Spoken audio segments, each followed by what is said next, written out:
Hey everyone. Well, more of There's Treasure Inside book I got a long time ago. When I finally expand this treasure hunt to Seth, he agreed to clear much of his schedule for the next year to work on our 5 boxes. I know owe Seth such a debt of gratitude. What Seth created for us exceeds all of my initial expectation. As you may notice once you read part 2 of this book, the overall design of our largest treasure box, shown above, combination design element from each of the other 4 boxes. Yellow brass illuminate its side. The top edge design is made from steel. Ori- orning, Ornament on its center locking panel is forged from texture of iron. This treasure box, like all 5 of the boxes Seth has made for us, is also a puzzle box. There are 7 action requirements to open it. When you find this box, I invite you to have fun trying to discover the secret of unlocking it. That the joy of the puzzle box after all. However, if you can't or don't want to figure it out, there is no reason for you to damage the box. Trying to get inside, I left instruction with the box explaining exactly how to execute the 7 steps to open it. All 5 boxes are handsome, fun, uh, punchable, uh, one of a kind piece of art. Each box has its own descent, monocle, uh, details of personal. Unfortunately, it's not possible to fully present the pictures to the quality of Seth Goal. It's masterwork. If you like to see some more behind the scenes image and videos of our box being made, you can visit Seth Gold Instagram. He documents some of the process along the way. As for example of Seth's obsession with details, inlay design work of one of our boxes require Seth to do no less than 250,000 chisels marks upon its surface.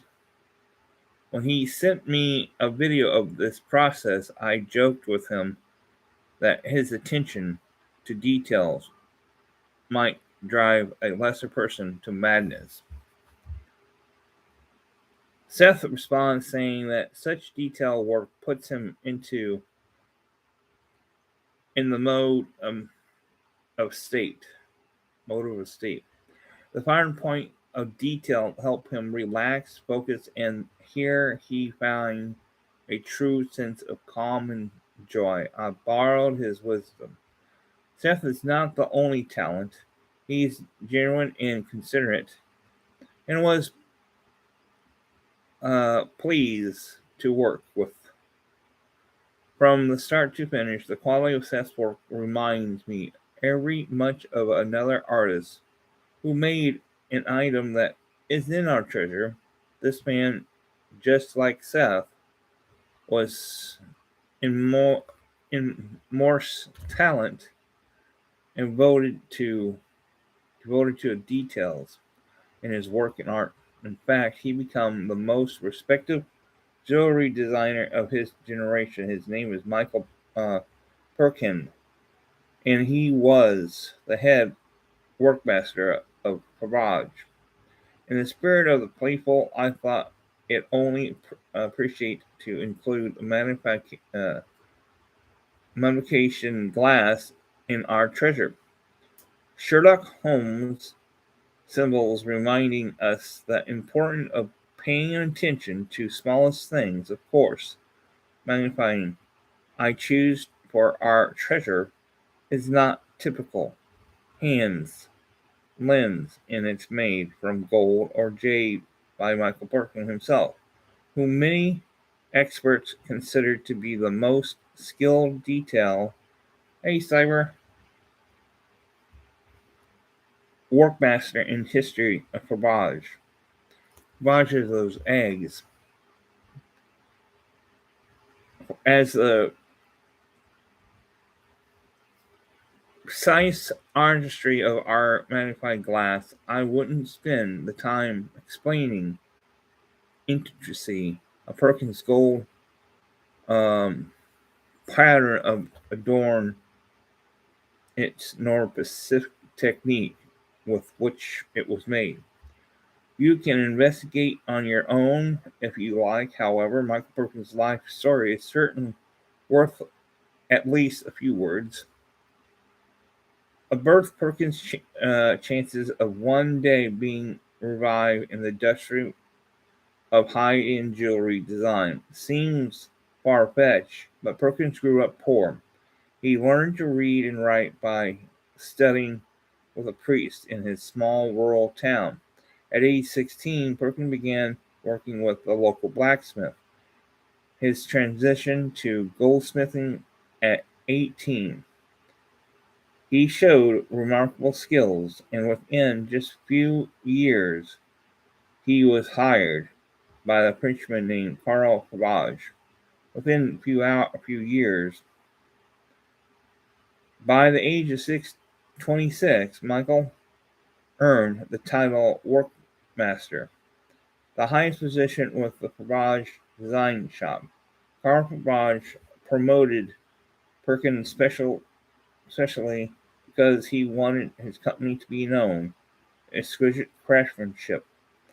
He was determined to distinguish Cabbage from the large, wordy design pieces that were so common at the time. Carl believed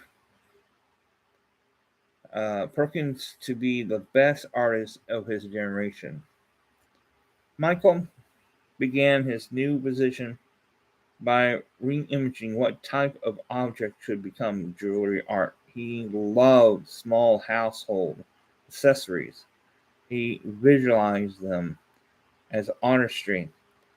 Ink bottles, umbrellas, handles, tablecloths, ashtrays were among the everyday. Perkins began fashioning.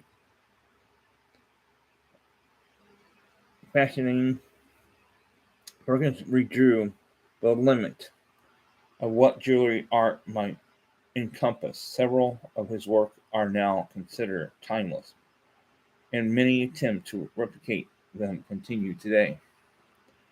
The Cabbage brand rose to uh, promise and become the most respectful Russian jewelry designer in the world. The Cabbage was most famous for its imperial egg. 54 imperial Cabbage eggs were produced. In total, those eggs are some of the most sought after jewelry art ever created today. Each imperial Cabbage egg is valued in tens of millions of dollars. Michael designed and crafted more than half of all the imperial eggs.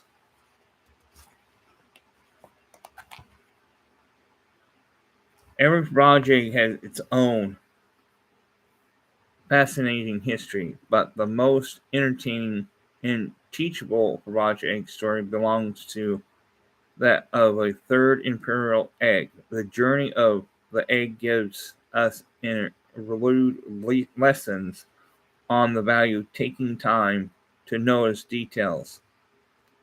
The Tsar Alexander III commissioned the Cabbage to make the third imperial egg as a gift to his wife, Maria, for the Easter 1886. In 1917, the Russian Revolution erupted, and many members of the royal family who owned the Cabbage egg were killed. Their eggs, including the third imperial egg, were confiscated by authorities during the ensuing chaos. This third imperial egg completely disappeared from record for the next 87 years, no one knows what happened.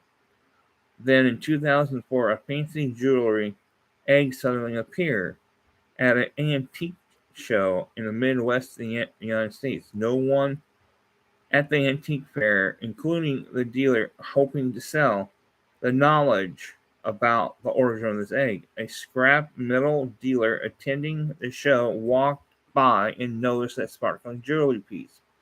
He began to haggle over the piece for it. The scrap metal dealer thought the egg was a lovely little thing, seizing it up. He figured he could sell for the parts to get money back. If necessary, he even thought he could melt down the gold from the egg and make small profit if he had to. The two men quibbled away, neither having a clue what they were arguing over for. The two men eventually agreed on the piece. Satisfied, scrap metal dealer took his new egg home, and when he sat in the kitchen counter, the more he looked at it, he purchased, the more he admired it. He decided not to disassemble the egg parts or melt it down. Instead, he attempted to sell the egg to another, but no one was interested. For the next 80 years, the third imperial egg sat in the man's kitchen, where he stared at it each day while eating breakfast. The reason for what happened next is not exactly clear. What we do know that one morning, after many years, the man got a thought. Examining the egg more closely, he rose up from the breakfast chair, walked across the kitchen, and picked up the egg off the counter. He opened it up. Inside was a watch. The man knew about the watch, of course, but on this day, for whatever reason, he decided to inspect the watch more closely. And for the very first time, he saw a small detail on the watch was tiny engraving, name inscribed. Read Virgin Constantine. The man sat down at his computer and typed in its search bar the word Constantine egg. The article describing the third imperial egg appeared upon his screen, and includes the picture of the egg, explaining that Constantine had been its watchmaker. The man carrying photos of his egg soon boarded a plane to London in England. The fromage expert examined pictures. Then they all flew back to the United States, eventually arriving at the man's humble kitchen. There, the fromage expert inspected the egg.